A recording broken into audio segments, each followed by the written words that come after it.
Good morning, students. We are back with the singing lesson. It will be our fifth video. In the previous four videos, as I have been telling you all, you'll have got to combine all the videos. Then you will get a proper idea of the chapter, the lesson. So once all these videos are there, you have to compile them, get them all together, and then look at it, and you'll get a clear picture regarding the lesson. Now, in yesterday's video, we were at the point where this particular lady teacher was a disturbed wreck. Emotionally, internally, she was broken, and even though she was attending her singing class, taking the class, her concentration, her mind was not there. In fact, her mind was on that letter written by her to-be husband, her fiancé, in which he had called off their engagement. So I'll start where I left off yesterday, that is on page number 94. Again, the two light taps, she lifted her arms again. This is her way of teaching, instructing the students. Lessons on music are given with your hands. You motion to your students with your hands. So again, the two light taps, she lifted her arms again.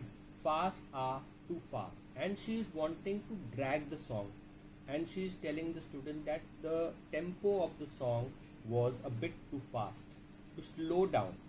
Okay, and the idea of settling down fills me with nothing but disgust. So see here, two different contrasting lines are given here.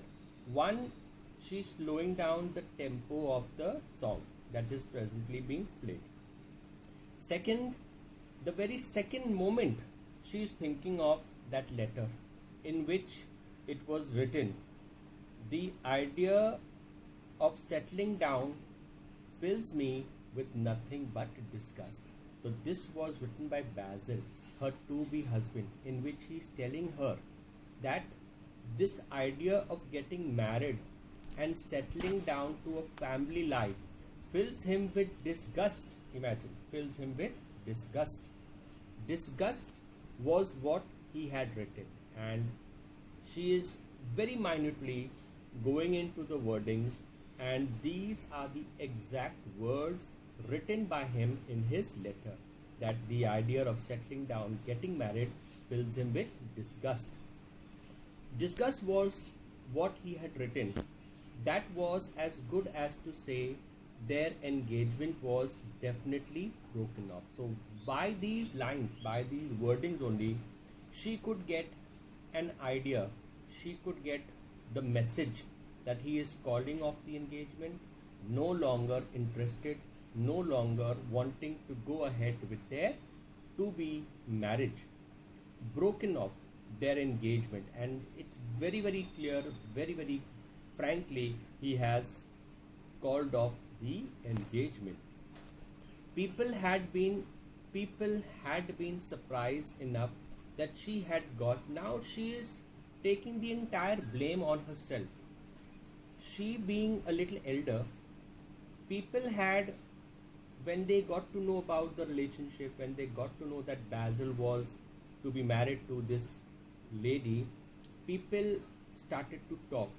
People had been surprised that Basil had made such a decision to marry Miss Meadows, because they were not an ideal couple. They were not a suitable couple enough that she had got engaged. The science mistress would not believe it at first. Now just imagine, this is the disgrace that is going to come back to her.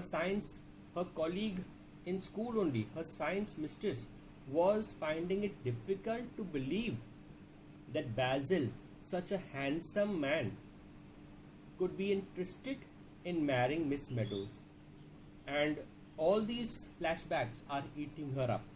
So the science mistress would not believe it was it at first. But nobody had been as surprised as she. And she is saying that even though everyone was surprised as this match, the person who was most surprised at this match was she herself. She was 30. She's telling now about herself. Her age 30. The 30 is for a lady, for a girl, it's quite an age. By 30, a girl should have rightfully settled down in life. Anyway, 30, Basil was 25. So the gap between both of them was full 5 years. And here we find the boy or Basil was 5 years younger than her. So obviously people were bound to talk. People were bound to speak and compare this relationship, talk about this relationship. She was 30, Basil was 25. It had been a miracle, simply a miracle. She's calling this relationship a miracle. That how they got united, how they fell in love, taking all the age differences between them, it seemed to be a miracle that this relationship had matured. This relationship had developed in the first place only. So simply a miracle to hear him say as they walked home from church that very dark night, and she's even recollecting the night or the day he proposed to her. In India, marriages are parents find the partner, parents choose the partner, tell the boy or the girl, okay, this is it. And the girl, the boy very obediently follows the instructions, the orders by their parent. Abroad, nothing like that. Everyone makes their own choice.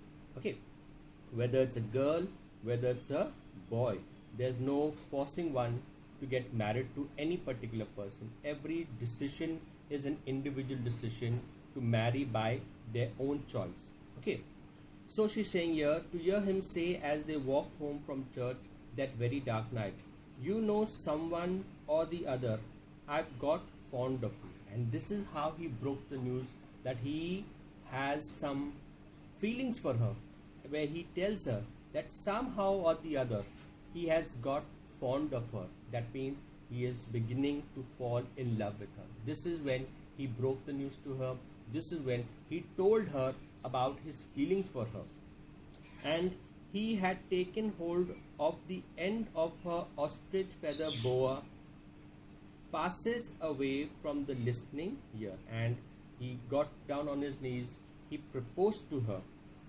While she is recollecting that very, very significant moment of their life, the time where he was proposing to her, she is also concentrating on the song at hand, the lesson that is being taught. And she is again disturbed soul, a disturbed wreck, and she telling the student to repeat, because she does not want to end this flashback of hers. She does not want to break it up. She wants to continue to look at it, to see it. So she wants the children should not disturb her with any type of thing. So she tells them to repeat the song once again.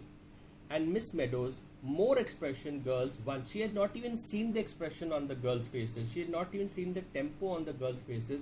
Yet she is telling them to continue, to put on more expressions. Fast are to fast. And then when she does not want to be disturbed, she controls their tempo. She is saying, here you are going to fast.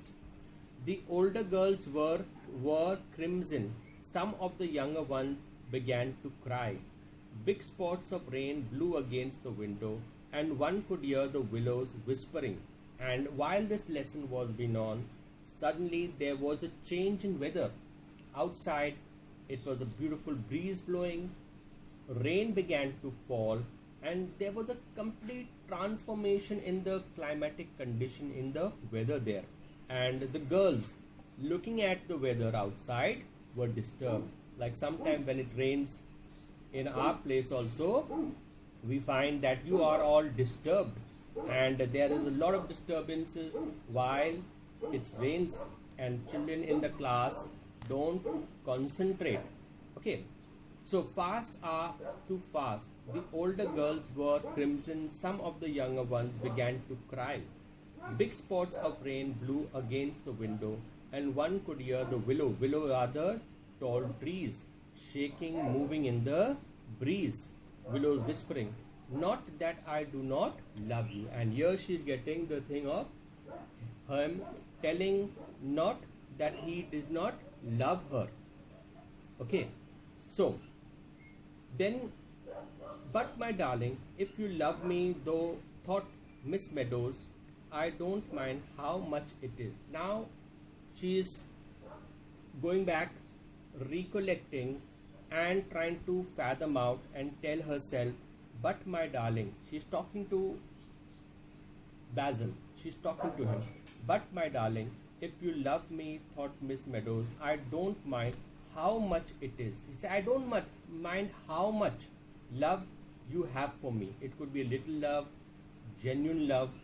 As long as you love me, that is all I know. That is all I want. Okay. Love me as little as you like. But she knew he didn't love. He says, even if you love me a little bit, I have no complaints. Long as you have that little spark of love in your heart, within your heart for me, that is my satisfaction, you can say. Love me as little as you like. But she knew but the one thing that was eating her up was that even though she's talking about love, his love for her, but she knew within her heart, by him writing such a letter, he had no love for her. Not to have cared enough to scratch out the word disgust. And the word that showed he did not have a love for her when he wrote the word disgust. And very carelessly he scratched it out, and even after it was scratched out, it could still be recognized, still be read. Okay. So a little as, but she knew he didn't love her. Not to have cared enough to scratch out that word disgust, so that she couldn't read it. I mean, if he really meant it, he wouldn't have scratched that word out in the way he did it. For her to read it, if you want a person not to read that word, scratch it out in such a way that it cannot be read. But he was not that much careful about it. Soon autumn yields unto winter dearer. That is the song now. She is from her thoughts to the song. She is going. Now the line of the song was, soon autumn yields unto winter dearer.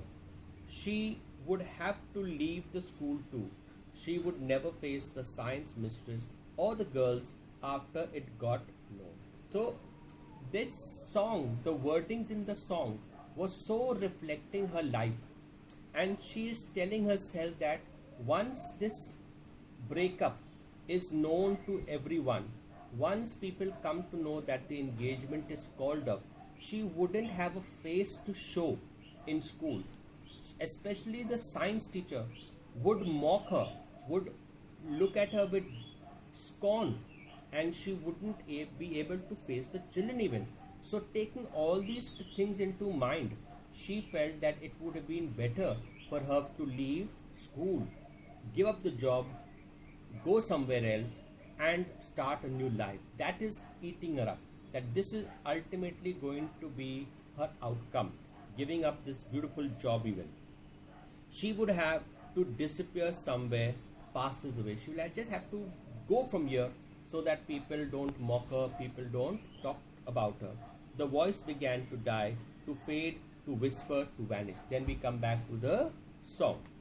So I think that's it for the day. I'll end here, my dear students. Again, one page we have completed, in which you all can very carefully yourselves go through the chapter also. Try to read the part that I have explained. If it is you don't understand, you are always free to contact me, ask me your problems, share your problems with me. Till then, goodbye, God bless.